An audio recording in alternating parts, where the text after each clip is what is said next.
ପୂର୍ବତନ ଭାରତୀୟ ସ୍ପିନର ଅମିତ ମିଶ୍ର ପାକିସ୍ତାନ ଉପରେ ଭାରତର ପ୍ରଭାବଶାଳୀ ବିଜୟକୁ ପ୍ରଶଂସା କରିଥିଲେ। ସେ କହିଥିଲେ ଯେ ଭାରତ ପାକିସ୍ତାନକୁ ତାର ସ୍ଥାନ ଦେଖାଇ ଦେଇଛି। ଭାରତ ପାକିସ୍ତାନକୁ 6 ୱିକେଟରେ ପରାସ୍ତ କରିଛି। ଅଭିଷେକ ଶର୍ମା ଏବଂ ଶୁଭମ ଗିଲଙ୍କ ଏକ ଚମତ୍କାର ଆରମ୍ଭ ଭାରତର ବିଜୟର ମୂଳଦୁଆ ପକାଇଥିଲା।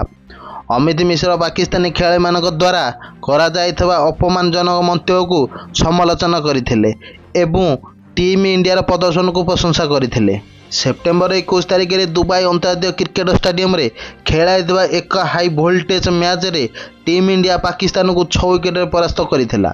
ଏସିଆ କପ୍ 2025 ସୁପର 4 ମ୍ୟାଚ୍ରେ ଭାରତ 18 ଓଭର 5ଟି ବଲ୍ରେ 172 ରନ୍ର ଟାର୍ଗେଟକୁ ପିଛା କରିଥିଲା। ଓପନର ଅଭିଷେକ ଶର୍ମା ଏବଂ ଶୁଭମ ଗିଲ୍ ଦଳକୁ ଦ୍ରୁତ ଆରମ୍ଭ ଦେଇଥିଲେ। ମାତ୍ର 9 ଓଭରରେ 105 ରନ୍ର ପାର୍ଟନରସିପ୍ କରିଥିଲେ। ଓପନର ଅଭିଷେକ ଶର୍ମା 39 ବଲ୍ରୁ 74 ରନ୍ କରିଥିଲେ, ଯେଉଁଥିରେ 6ଟି ଚୌକା ଏବଂ 5ଟି ଛକା ସାମିଲ ଥିଲା।